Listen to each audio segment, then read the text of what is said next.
नमस्कार. आज आपण एका अशा विषयावर बोलणार आहोत जो जवळजवळ प्रत्येक घरातला आहे. एक असं आव्हान ज्याचा सामना खूप सारे पालक रोजच करत असतात. शिस्तीची कोंडी. मुलं ऐकणं का बंद करतात? चला यावर जरा सविस्तर बोलूया. हे अगदी खरं आहे नाही का? मुलं ऐकत नाहीत आणि आपल्याला राग येतो. दिवसभराची धावपळ, कामाचा ताण आणि त्यात मुलांनी ऐकलं नाही की आपली चिडचिड होतेच, संयम सुटतो. खरं तर ही एक अगदी नैसर्गिक प्रतिक्रिया आहे, पण ही प्रतिक्रिया आपल्या आणि मुलांच्या नात्यासाठी खरोखरच योग्य आहे का याचा विचार करणं खूप महत्त्वाचं आहे. पण मग इथे खूप मोठा प्रश्न उभा राहतो. ओरडून खरंच मुलं सुधारतात का? म्हणजे आपण रागावतो, ओरडतो, कधीकधी दोन धपाटेही घालतो, पण त्याने त्यांच्या वागण्यात कायमस्वरूपी फरक पडतो का? की आपण फक्त त्या क्षणापुरती परिस्थिती नियंत्रणात आणतो आणि नकळतपणे भविष्यातल्या एका मोठ्या समस्येचं बीज रोवत असतो? मुलांच्या ह्या वागण्यामागे नेमकं काय आहे हे समजून घेणं खूप गरजेचं आहे. चला तर मग या समस्येच्या मुळाशी जाऊया आणि ती 4 मुख्य कारणं समजून घेऊया ज्यामुळे आपल्या घरात रोज हे शिस्तीचं महाभारत घडत असतं. ही 4 कारणं आहेत तरी कोणती? तर पहिलं आहे लक्ष वेधून घेण्याची गरज. दुसरं सूचनांचा भडीमार. तिसरं भावनांवर नियंत्रण ठेवता न येणं. आणि चौथं म्हणजे आपल्याच वागण्यात सुसंगततेची कमतरता. आपण एक एक करून या प्रत्येक मुद्द्याला समजावून घेऊया. आणि हे समजून घेतल्यावर कदाचित आपल्याला मुलांकडे बघण्याचा आपला दृष्टिकोनच बदलेल. तर पहिलं आणि सगळ्यात महत्त्वाचं कारण आहे लक्ष वेधून घेण्याची गरज. बघा, मुलांना आपलं लक्ष हवं असतं. जेव्हा त्यांना चांगल्या वागणुकीतून ते मिळत नाही तेव्हा ते साहजिकच खोड्या करतात. कारण त्यांना कुठेतरी हे माहीत असतं की असं वागल्यावर आपला राग का होईना पण लक्ष नक्की मिळेल. त्यांच्यासाठी हे नकारात्मक लक्षसुद्धा एक प्रकारचं लक्षच असतं. आता दुसरं कारण बघूया, सूचनांचा भडीमार. हे कर, ते करू नकोस, खाली बस, उभं राहा, थांबवते, इकडे ये, तिकडे जा. आपण दिवसभरात अशा कितीतरी सूचना देत असतो. मुलांचा लहानसा मेंदू या सगळ्या सूचना एकाच वेळी स्वीकारू शकत नाही आणि तो अक्षरशः ओव्हरलोड होतो. मग काय होतं? ते ऐकणंच बंद करून टाकतात, ज्याला आपण ऐकत नाही असं म्हणतो. पण खरं तर तो त्यांच्या मेंदूचा एक प्रकारचा शटडाऊन मोड असतो. तिसरा मुद्दा त्यांच्या शारीरिक आणि मानसिक विकासाशी जोडलेला आहे. मुलांच्या मेंदूचा पुढचा भाग, ज्याला प्री फ्रंटल कॉर्टेक्स म्हणतात, तो निर्णय घेण्याचं आणि भावनांवर नियंत्रण ठेवण्याचं काम करतो. आणि हा भाग साधारणपणे वयाच्या 25 पर्यंत हळूहळू विकसित होत असतो. मग आता तुम्हीच सांगा, लहान मुलं मोठ्यांसारखा संयम कसा दाखवणार? ते शक्यच नाहीये. आणि चौथं कारण म्हणजे आपल्यातच असलेला सुसंगततेचा अभाव. आपणच लावलेले नियम आपणच पाळत नाही. एकाच चुकीसाठी आज ओरडतो तर उद्या दुर्लक्ष करतो. समजा आज मुलाने सोफ्यावर उड्या मारल्या तर आपण रागावतो, पण उद्या घरी पाहुणे आलेले असताना त्याने तेच केलं तर आपण हसून दुर्लक्ष करतो. यामुळे मुलाच्या मनात गोंधळ निर्माण होतो की नक्की काय बरोबर आणि काय चूक. ह्या सगळ्या मागचा सगळ्यात महत्त्वाचा संदेश हा आहे की मुलं मुद्दाम वाईट वागत नसतात. ती शिकत असतात, आपलं जग समजून घेत असतात. त्यांच्या चुका या त्यांच्या शिकण्याच्या प्रक्रियेचाच एक भाग आहेत. मग आता प्रश्न हा आहे की जेव्हा आपण या शिकणाऱ्या मुलांवरच ओरडतो तेव्हा नेमकं काय होतं? चला आता ओरडण्याचे ते परिणाम पाहूया, जे आपल्याला लगेच दिसत नाहीत पण खूप दूरगामी असतात.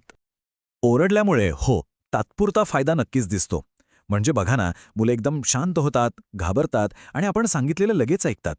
पण याचे जे दीर्घकालीन परिणाम आहेत ना, ते खूपच घातक आहेत. मुलांचा आत्मविश्वास कमी होतो, पालकांपासून ते मनाने दूर जातात, शिक्षा टाळण्यासाठी खोटं बोलायला शिकतात आणि सगळ्यात महत्त्वाचं म्हणजे मी वाईट आहे ही भावना त्यांच्या मनात घर करून बसते. आणि ही भावना त्यांच्या आयुष्यभराच्या आत्मविश्वासाला तडा देऊ शकते. यावरून एक गोष्ट अगदी स्पष्ट होते. ओरडण्याने समस्या त्या क्षणापुरती थांबते, पण त्यावर कायमचा उपाय मिळत नाही. ही फक्त एक तात्पुरती मलमपट्टी आहे, मूळ आजारावरचा इलाज नाहीच. बरं, मग प्रश्न उभा राहतो की यावर पर्याय तरी काय? म्हणजे ओरडणं चुकीचं आहे हे तर कळलं, पण मग योग्य काय आहे? नुसती प्रतिक्रिया देण्याऐवजी आपण समाधानाकडे कसं जायचं? तर मग प्रश्न तोच आहे, ओरडायचं नाही तर मग करायचं तरी काय? मुलांनी आपलं ऐकावं यासाठी नक्की कोणती पद्धत वापरायची? हा एक असा प्रश्न आहे जो आपल्या सगळ्यांनाच पडतो आणि याचं उत्तर शोधणं खूप महत्त्वाचं आहे. कारण या एका प्रश्नाच्या उत्तरातच आपल्या मुलांचं एक आनंदी आणि आत्मविश्वासपूर्ण भविष्य दडलेलं आहे. जेव्हा मुलं आपलं ऐकत नाहीत तेव्हा आपला संयम सुटतो आणि नकळत आवाज चढतो. पण ओरडण्यापलीकडे खरंच काही उपाय आहेत का? हो, नक्कीच आहेत. चला तेच आज शोधूया. आपल्याला अनेकदा वाटतं की ओरडणं ही एक नैसर्गिक प्रतिक्रिया आहे, पण त्याचे मुलांवर आणि आपल्या नात्यावर खूप नकारात्मक परिणाम होतात. म्हणूनच आपल्याला ओरडण्यापलीकडचे अधिक प्रभावी मार्ग शोधणं गरजेचं आहे. सगळ्यात आधी एक गोष्ट आपण पक्की समजून घेऊया की ओरडण्याने काहीही साध्य होत नाही. उलट यामुळे मुलांच्या मनात भीती बसते आणि आपल्यातलं आणि त्यांच्यातलं नातं कुठेतरी कमजोर होऊ लागतं. आणि हे एक असं चक्र आहे ना, जे आपल्याला कुठेतरी तोडावंच लागेल. तर मग प्रश्न तोच राहतो की ओरडायचं नाही, तर मग नेमकं करायचं तरी काय? आता आपण समस्येबद्दल बोलणं थांबवून थेट उपायांकडे वळूया. काही अगदी सोप्या आणि व्यावहारिक पायऱ्या पाहूया ज्या लगेच वापरता येतील.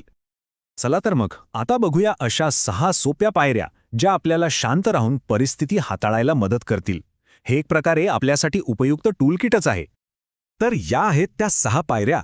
पहिली, थांबण्याची पद्धत. दुसरी, नजरेला नजर आणि शांत आवाज. तिसरी, एका ओळीची सूचना. चौथी, पर्याय देणं.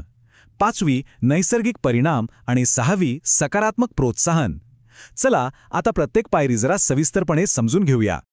सगळ्यात पहिली आणि खरं सांगायचं तर सगळ्यात महत्त्वाची पायरी, ज्या क्षणी आपल्याला राग येतो ना, त्या क्षणी काहीही बोलण्याऐवजी फक्त 10 सेकंद थांबा.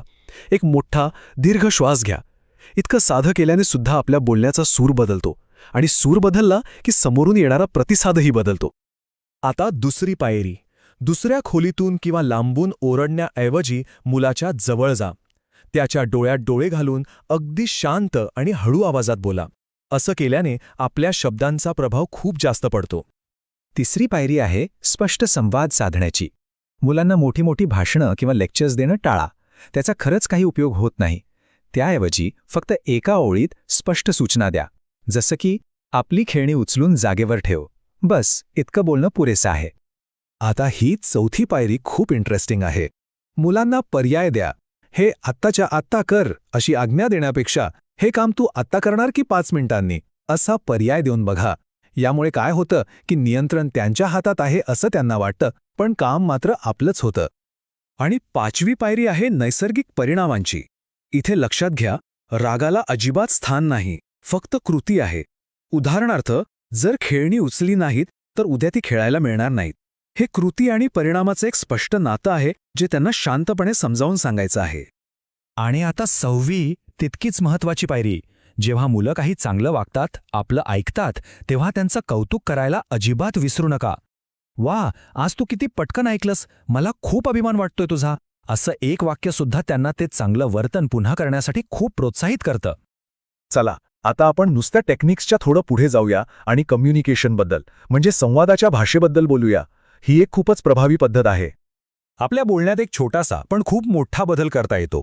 तू वाईट आहेस किंवा तू मुद्दाम असं करतोस असं दोष देण्याऐवजी मी संदेश वापरा. म्हणजे जेव्हा असं घडतं तेव्हा मला खूप वाईट वाटतं असं बोला. यामुळे रोख मुलाच्या वागणुकीवरून आपल्या भावनांवर येतो आणि संवाद सोपा होतो. म्हणजे बघा, जेव्हा आपण हा ब्लेम गेम थांबवतो आणि आपल्या भावना व्यक्त करायला लागतो, तेव्हा मुलांसोबतचं नातं आपोआप अधिक घट्ट आणि मजबूत होतं. आता एक खूप महत्त्वाची गोष्ट, ती म्हणजे पालक हे त्यांच्या मुलांसाठी आरशासारखे असतात. मुलं तेच करतात जे ते आपल्याला करताना बघतात. हे अगदी सरळ आणि सोपं गणित आहे. जर आपण घरात शांत आणि संयमी वातावरण ठेवलं तर मुलंही शांत राहायला शिकतात. आणि याच्या अगदी उलट, जर आपण सतत ओरडत असू किंवा चिडचिड करत असू तर मुलंही तेच बघून ओरडायला आणि चिडायला शिकतात, कारण ते आपलंच अनुकरण करत असतात.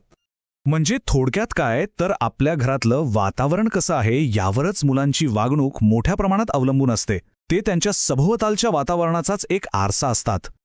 चला आता आपण आपल्या चर्चेच्या शेवटच्या आणि सर्वात महत्त्वाच्या टप्प्याकडे आलो आहोत. शांत राहण्यात नेमकी किती ताकद आहे हे आता आपण पाहूया. ही गोष्ट नेहमी लक्षात ठेवली पाहिजे की अनेकदा आपल्याला वाटतं की मुलं हट्टीपणा करत आहेत, पण खरं तर ते गोंधळलेले असतात. त्यांना योग्य दिशा हवी असते. त्यांना आपल्याकडून मार्गदर्शनाची अपेक्षा असते. हे एक वाक्य आहे ते कायम लक्षात ठेवण्यासारखं आहे. रागाच्या भरात ओरडणं ही एक खूप सोपी आणि तात्काळ प्रतिक्रिया आहे, पण त्या क्षणी शांत राहून विचारपूर्वक वागणं हे खऱ्या अर्थाने शक्तिशाली आहे आणि त्याचे परिणामसुद्धा खूप चांगले आणि दूरगामी असतात. तर ही चर्चा संपवताना स्वतःला एक प्रश्न विचारूया. आज ऐकलेल्या या सगळ्या गोष्टींपैकी असा कोणता एक छोटासा बदल आहे जो आजपासूनच अंमलात आणण्याचा प्रयत्न करता येईल? ओरडण्याऐवजी शांतपणे बोलून बघण्याचा प्रयत्न केल्यास फरक नक्कीच जाणवेल. तुम्हाला अजून कोणत्या विषयावर व्हिडिओ हवा असल्यास कमेंट करून नक्की सांगा. आणि अशाच व्हिडिओसाठी लाईक, शेअर आणि सबस्क्राईब करा. भेटूया पुढच्या व्हिडिओत.